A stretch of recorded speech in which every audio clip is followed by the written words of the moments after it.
성령 충만한 하루 되시기 바랍니다. 아멘. 1998년에 독일에서 고속 열차 사고가 있었습니다. 이 철로 탈선 사고였는데요. 한 100명이 죽었다고 합니다. 이 독일에서 엄청 큰 사고였습니다. 이게 왜 사고가 났나 봤더니 이 열차의 작은 바퀴가 문제였다고 합니다. 이 바퀴를 사고 나기 며칠 전에 교체를 했었는데 그 바퀴가 부적합한 바퀴였기 때문에 이게 달리다가 바퀴가 부러지고 부서지고 그러면서 철로를 이탈하는 대형 사고로 그렇게 이어졌다고 합니다. 미리 막을 수 있었던 예견된 사고였다고 합니다. 역대상 13장에는 미리 잘 점검했으면 막을 수 있었던 그런 사건이 나옵니다. 우리가 잘 아는 우사 사건입니다. 역대상 13장 8절에 보시면 다윗과 이스라엘 온 무리는 하나님 앞에서 힘을 다하여 뛰놀며 노래하며 수금과 비파와 소고와 재금과 나팔로 연주하니라.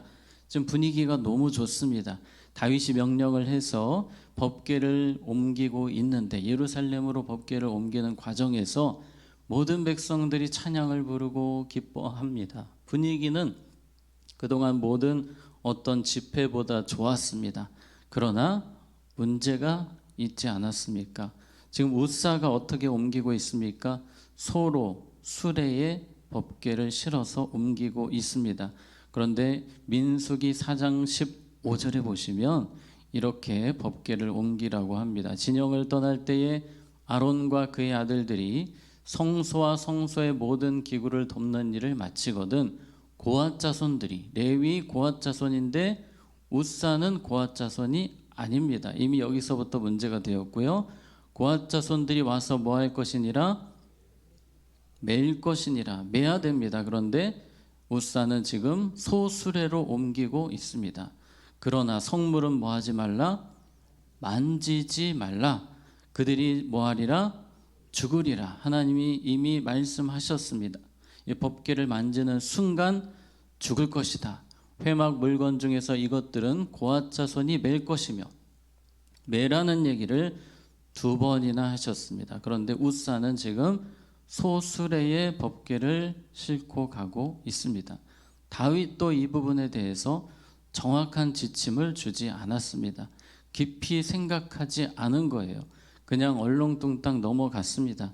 백성들도 성경 말씀 율법서와 비교하면서 이 부분을 점검을 했어야 되는데 점검을 하지 않았습니다. 그리고 막 찬양을 하는 거예요. 서로 눈물을 흘리면서 하나님도 기뻐하시겠지, 하나님도 좋아하시겠지 하는데 전혀 아니었습니다.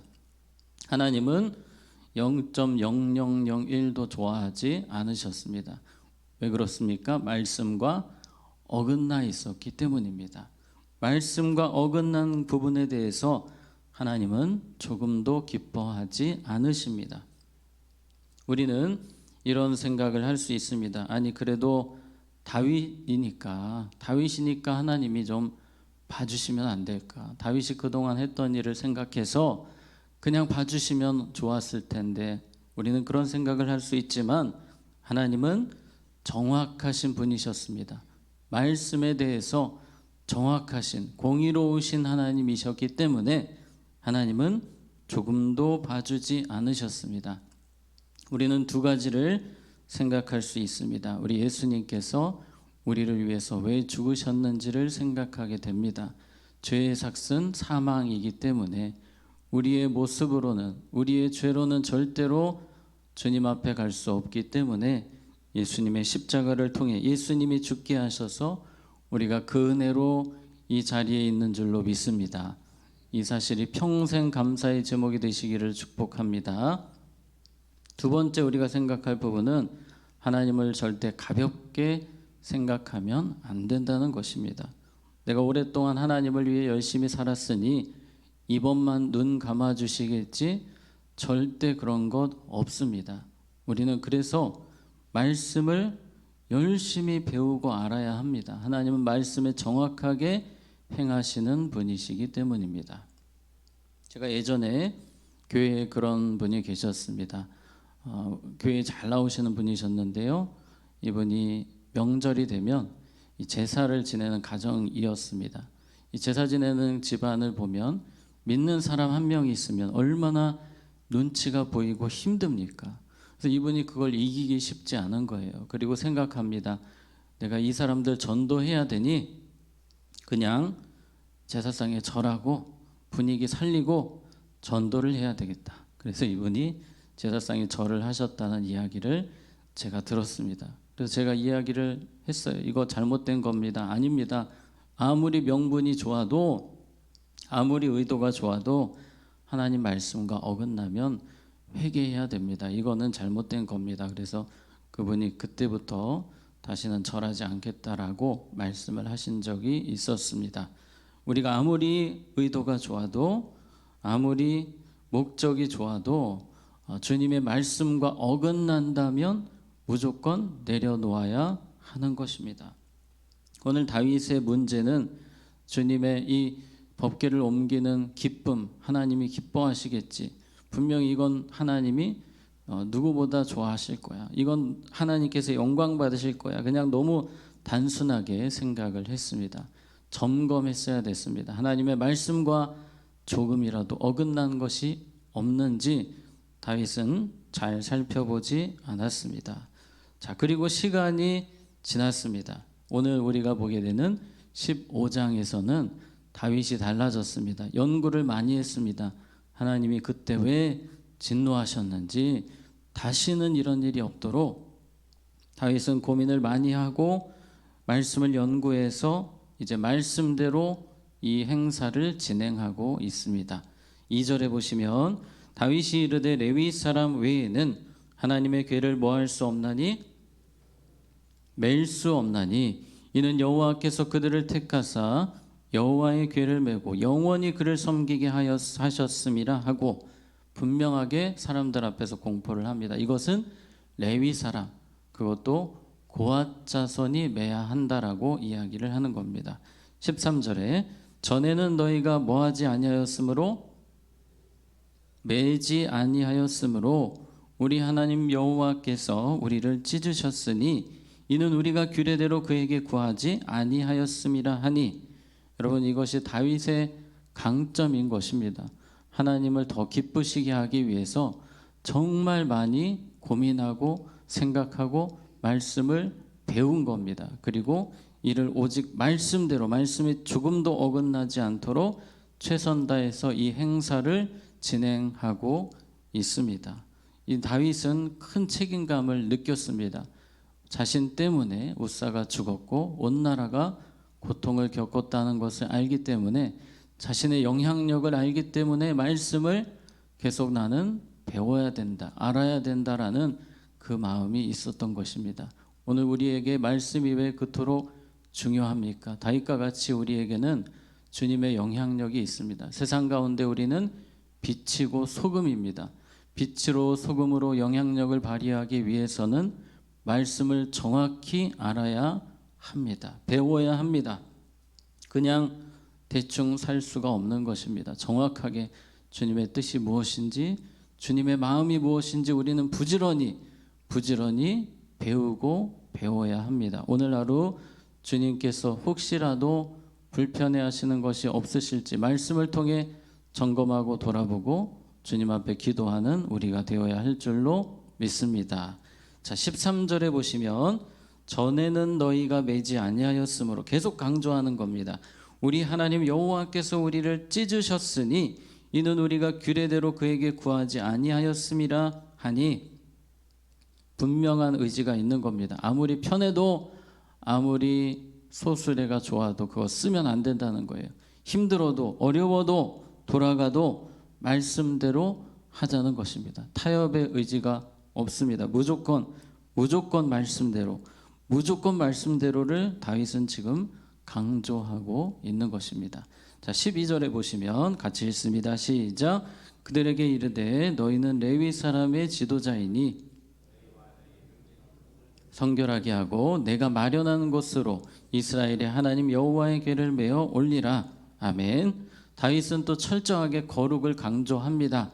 하나님은 거룩을 통해 일하시는 분임을 알기 때문에 다윗이 그동안 성경을 율법서를 연구하면서 분명히 깨달은 것은 하나님은 거룩을 통해 일하시는 분임을 알았기에 이전에 이 부분도 잘 안 됐거든요. 그래서 이 부분을 강조하는 겁니다. 우리가 거룩함으로 행사를 준비하자. 아무리 은혜로운 찬양, 눈물 나는 찬양이라 할지라도 거룩하지 않으면 그 예배는 의미가 없다고 생각하는 것입니다. 그래서 오직 거룩으로 준비한 행사로 새롭게 진행을 하는 것입니다.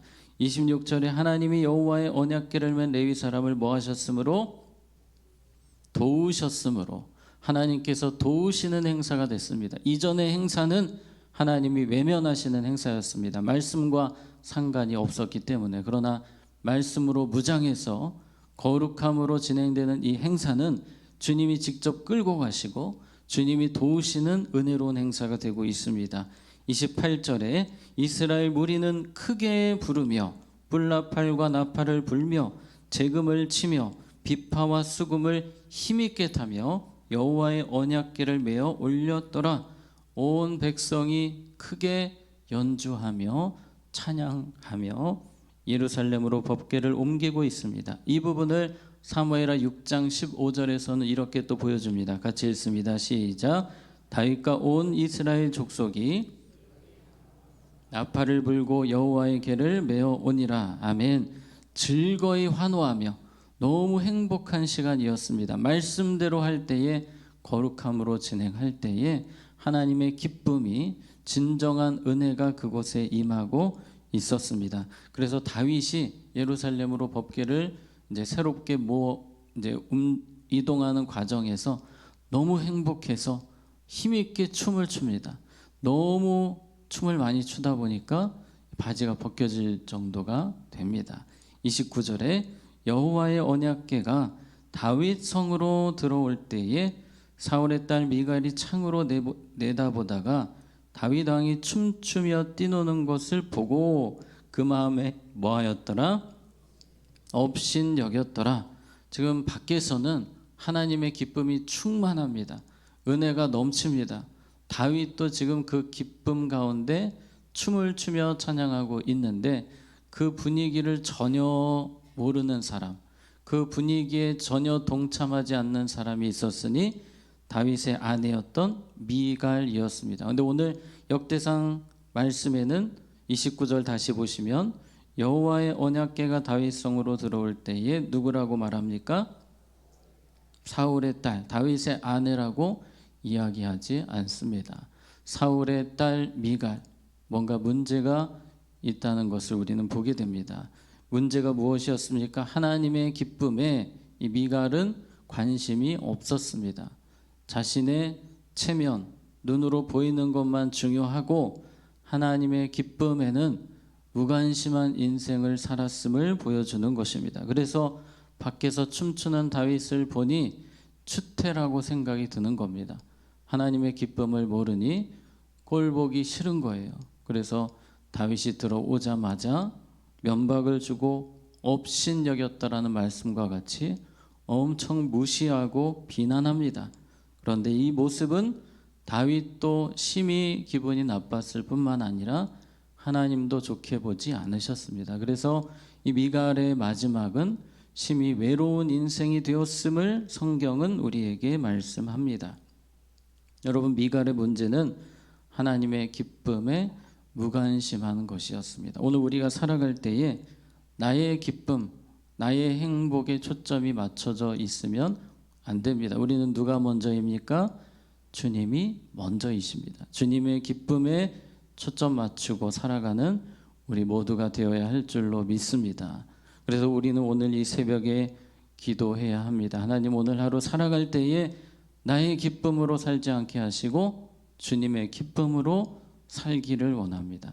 주님의 기쁨 되는 말을 하기 원합니다. 주님의 기쁨 되는 삶을 살기 원합니다.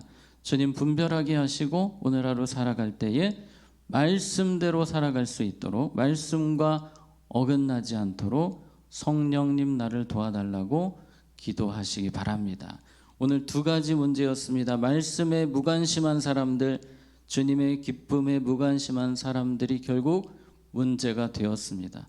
말씀을 더 사랑하고 가까이 하고 주님의 기쁨 되는 우리 모두가 되기를 원합니다. 함께 기도하겠습니다. 하나님 아버지, 오늘 주신 말씀과 같이 우리의 모습이 말씀과 어긋나는 모습이 혹시 없습니까?